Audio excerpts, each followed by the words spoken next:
Hi, welcome to this video on principles and practice of management. In this video, we will be looking at whether management can be considered as a science or as an art.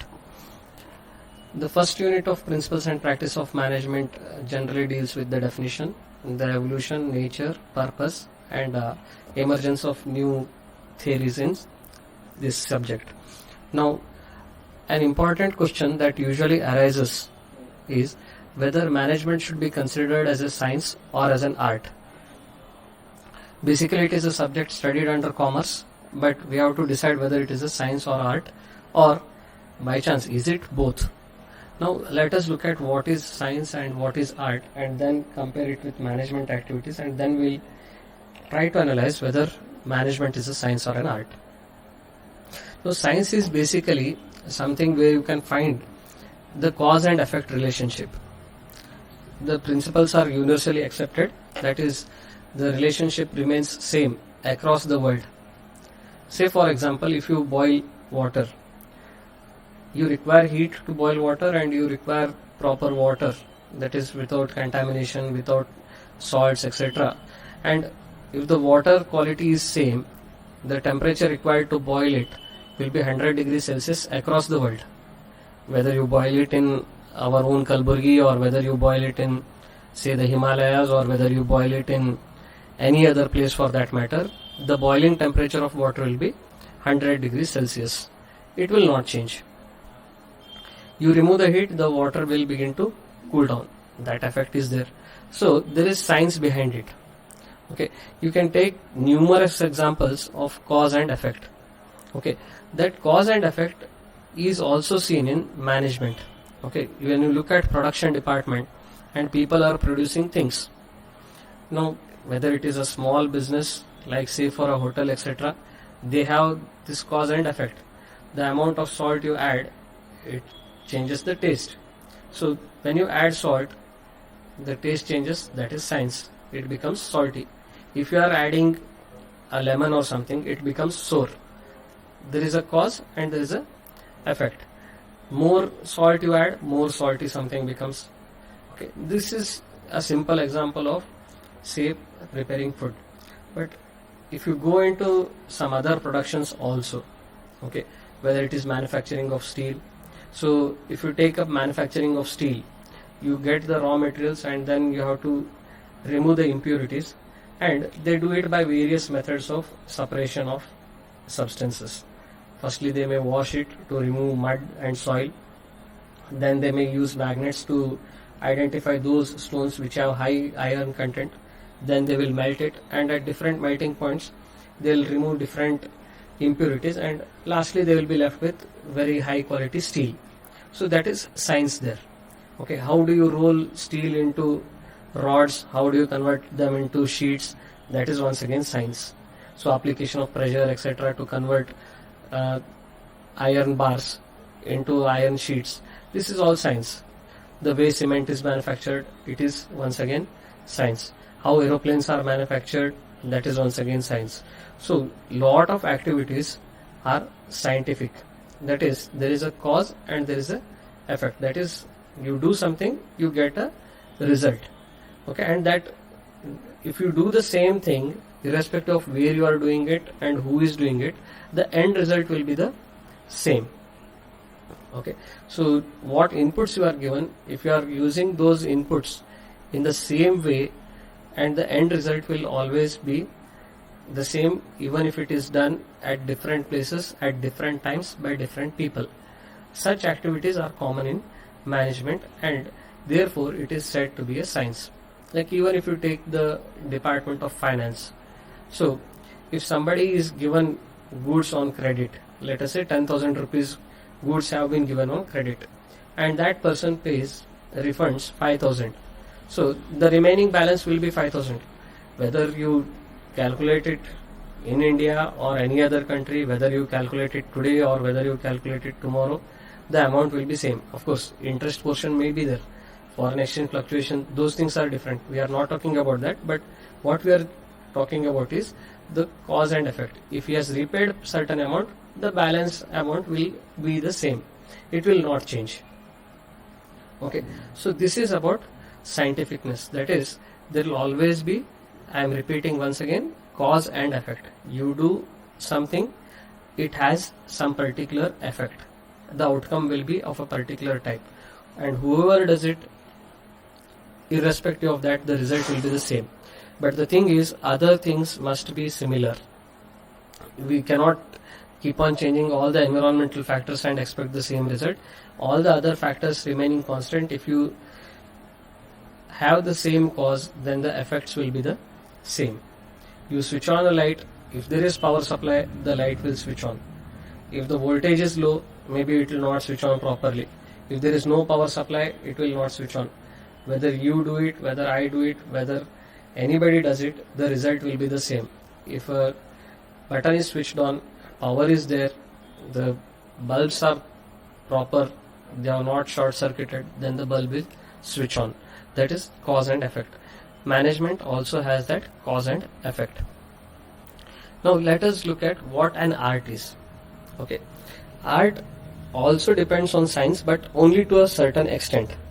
Okay, given a piece of pen and paper and asked to draw lines, okay, somebody may draw a simple picture, somebody may scribble which does not have any meaning, somebody may come with a beautiful drawing of a person, somebody may draw a bridge or a scenery, etc.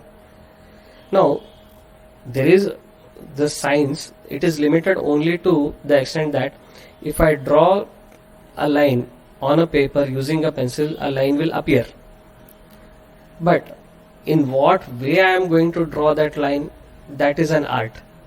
And art becomes perfect through practice. Now a simple example of this is, all of us have purchased pens and all of us have used notebooks, all of us write, but our handwritings are different.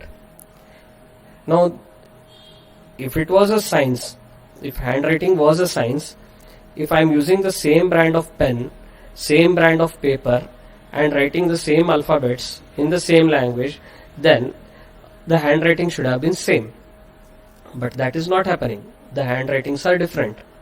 Now the same thing if it is typed in a computer, whether you type in a computer or I type in a computer, whatever font is chosen, the same thing will appear on the computer. There is no change. Whether I press the key slowly, whether I press it at a medium pressure or whether I press the key very hard, whatever I type on the keyboard appears on the screen and the font remains same.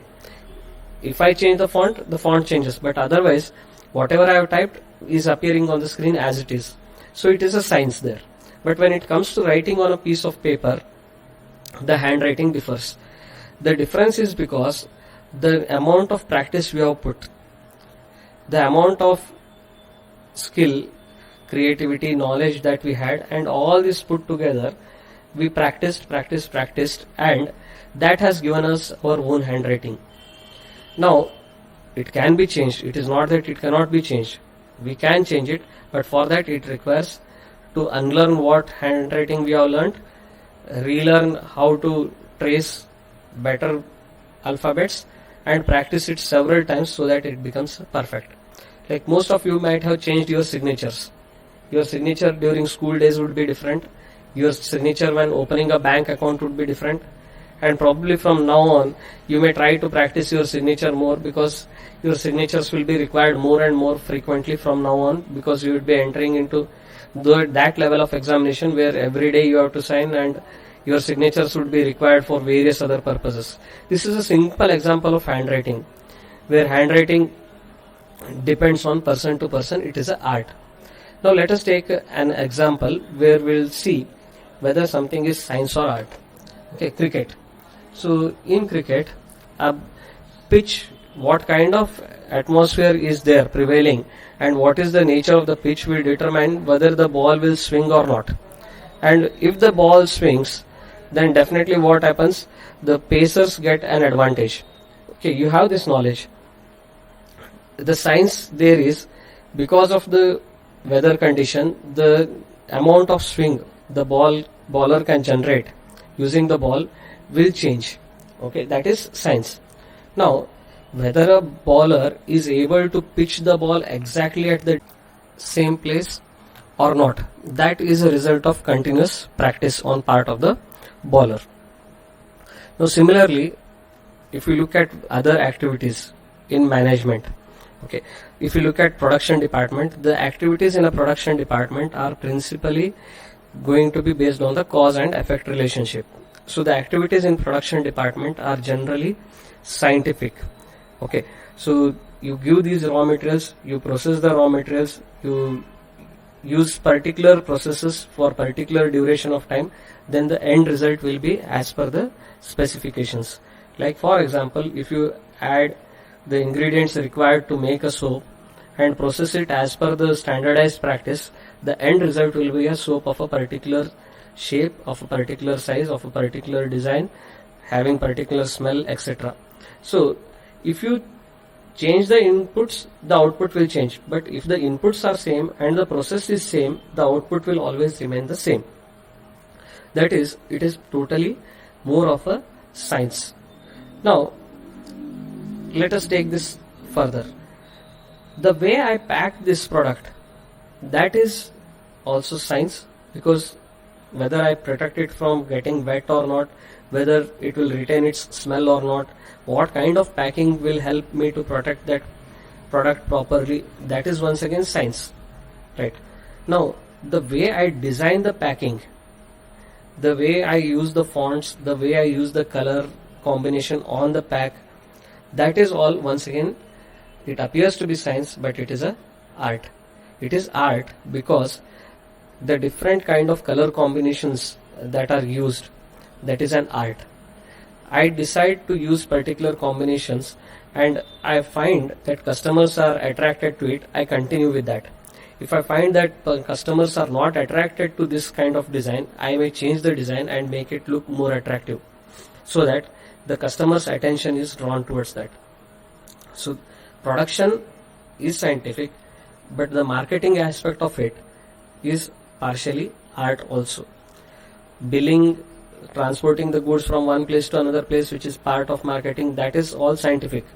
But when it comes to selling the product by appealing to the customers, use of advertising, so that is an art. How I convince the customers to use a particular product through advertisements is an art. How I make my advertisements appealing and interesting to the customers and consumers is an art. So marketing aspects generally we can classify it as predominantly art and very little of it as science. Now let us take other functions. Finance is another department where you handle money. So that is all once again science. There is hardly any art involved there. It is purely science. You bill your customers, whether you are giving it on credit or cash, depending on that, whether discounts are available or not, who bears the tax, etc. The amount is calculated, quantity into price gives you the total value, plus tax gives you the total invoice amount.